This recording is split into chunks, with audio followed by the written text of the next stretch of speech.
The 2026 Women's VNL gets started in just a couple of days. And before it does, I want to rank all 18 teams. And I mean, you guys know how this works.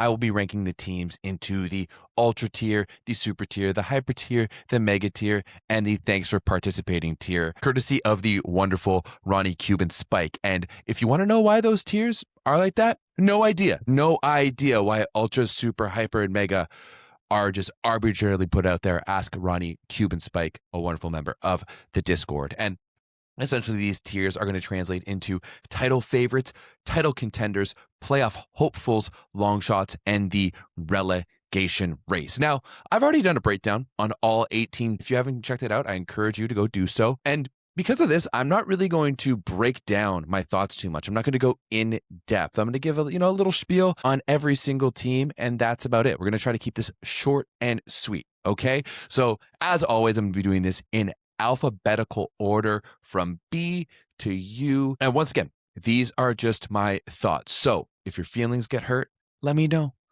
down in the comments, okay? And we're just going to jump into it, starting with Belgium.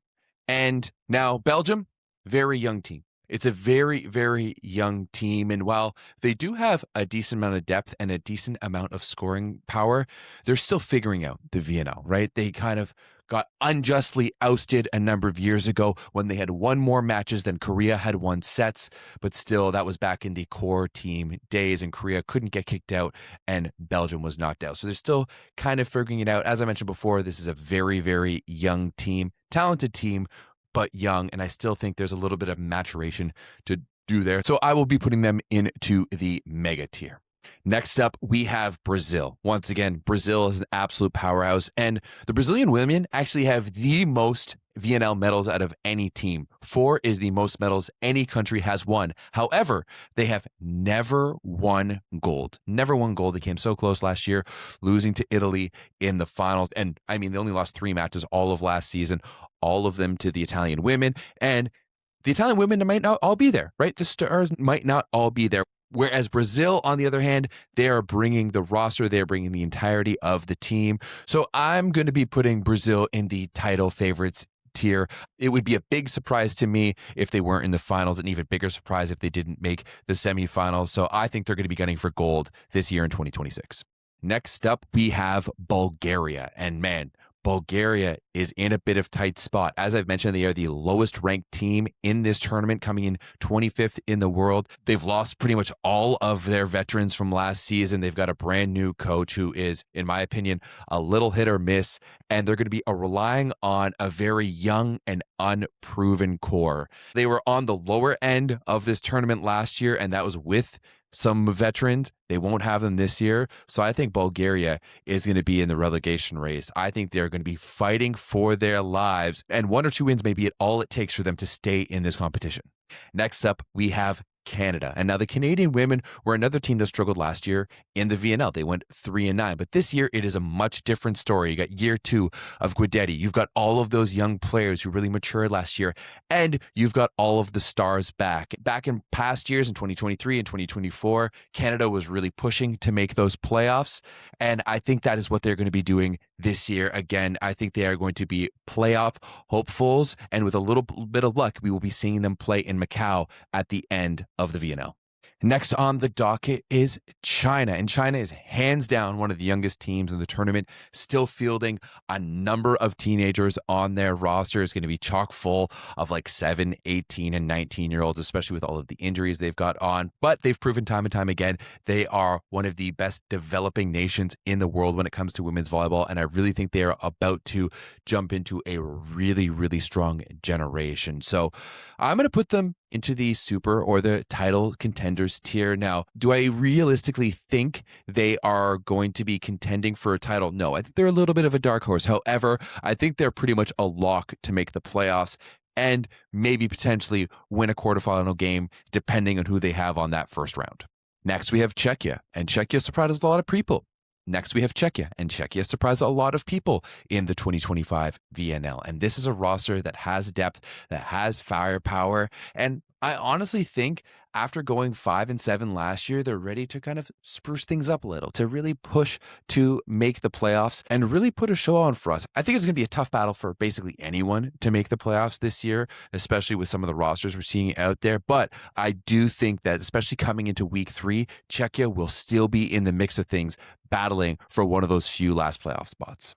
Next up, we have the Dominican women. And Dominican, just like Canada, just like Czechia, I think this is a team that is really going to be zoning in on the playoffs. They're bringing back the majority of their team from Paris 2024. They're really, really offensively aggressive. They're bringing in some nice young talent like Flo Marie Heredia. And they've got a couple players coming off of really good professional seasons. So I think Dominican are also going to be in the playoff hopefuls bracket. And next we have France, and France hands down was one of the biggest jumpers from 2024. France hands down was one of the biggest improvements from 2025, going from 2 to 10 to 2020. France hands down was one of the biggest improvements going in. France hands down was one of the biggest improvements going from 2 and 10 in 2024 to 5 and 7 in 2025. Now that jump up to the playoff teams and to being a 500 team in the VNL is very, very difficult. And that's exactly what we saw last year. The teams that made the playoffs were 7 and 5. The teams that missed out were all 5 and 7. But with the talent this French team has had, with the systems that they have in place, and just the general volleyball culture this country has, I don't think it would be a surprise to anyone if the French women were in Macau at the end of the year. So it will be yet another team in the playoff hopefuls or the hyper tier. Next on the docket is Germany, and Germany is a team that actually made the playoffs in the 2025 VNL. This is a team that knows how to get it done, but they will be missing some of their best players for this year, right? Especially Anna Pagani out with an Achilles injury. I think that's going to hurt them a little bit. So I'm not going to put them into title contenders, which to me are the playoff locks. I'm going to be putting Germany in the playoff hopefuls in the hyper tier. I promise not every single team is going into the B tier, but that's kind of how it breaks down. I think there's going to be a lot of teams vying for what may be only one spot when it's all said and done come to the playoff time. Next, we have the undisputed number 1 team in the world, Italy. And this one is a little tough because we've heard different things about what this roster is going to look like. Some reports say that the Stars are going to be taking the entirety of the VNL off. Some of the other reports are saying the Stars will be coming back for maybe week 3 or the finals. And I'm choosing to believe that Agonu and Oro and Silla and Danesi, these players need some rest. They need some time off. They need some time off to just chill and relax before they get into another European Championships and a long pro season. So regardless if those players are there or not, I think Italy is still a really good team. The players they still have out there are still elite. But I think without Agonu and Oro and co, this is a team that may not have gold in sights. Playoffs for sure, but maybe not gold. So I will be putting them into the title contenders tier. Now, Japan is coming into the 2026 VNL having not missed the playoffs in a post-COVID world and with back-to-back Final Four finishes. We're happy to see if this is a team that is going to be able to level up, but regardless, I think they're an absolute lock for the playoffs if they can get into the semifinals, because it's going to be tough, right? Winning that first round quarterfinal game is no joke. If they can get into the semifinals, I think they have an outside chance at competing for a medal as well. Next up, we have the Dutch. And I think the Dutch are a team that when they have all of their pieces together, this is a team that can compete with basically anyone. But right now, I think they're a little battled down and there's still some question marks to see with this roster. I think last year in the first week of VNL, they did really, really well in Ottawa. And then they just kind of phased off after that. Honestly, I think the Dutch are kind of long shots, especially with some of the players that they're missing. So I'm going to be putting them in the C tier, the mega tier. And now we have Poland, and with 3 straight bronze medals, this is a team that is dreaming of something bigger. They are dreaming of getting past that semifinal match. And I mean, the story has been the same for Poland for the past number of years. Do really, really well in the intercontinental round, and then just have one bad showing in the semifinals where they slip up and they can't make it into that gold medal match. So because of that, I unfortunately can't put them as title favorites, and we're going to put them in the title contenders bracket. And actually, you know what? I think I'm going to move some things around here. I think I'm going to put Italy at the top, Poland second, Japan in third, and then China, with all of their injuries in their youth, in fourth right now in the titles contenders bracket.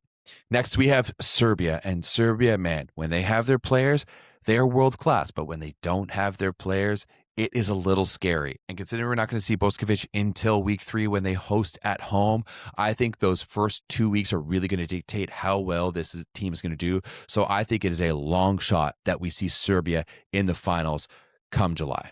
Now, talking about a long shot, this Thailand team was just 1 point away from getting relegated last year. Thank God we got rid of Korea, because I couldn't have stood another year of dealing with Korea. 1 win in 3 years, by the way. If anyone asks why I didn't like Korea, 1 year in 3 years in the VNL. That's it. That's all.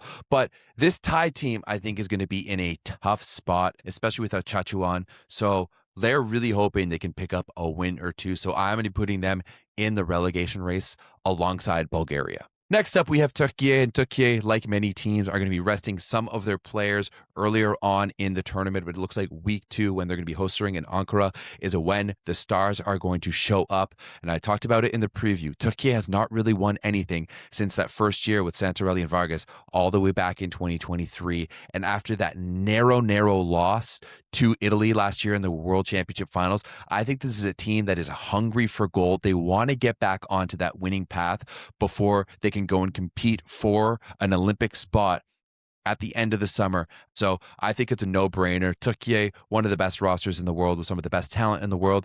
They are going to be going up in the ultra tier, in the title favorites tier, along with Brazil.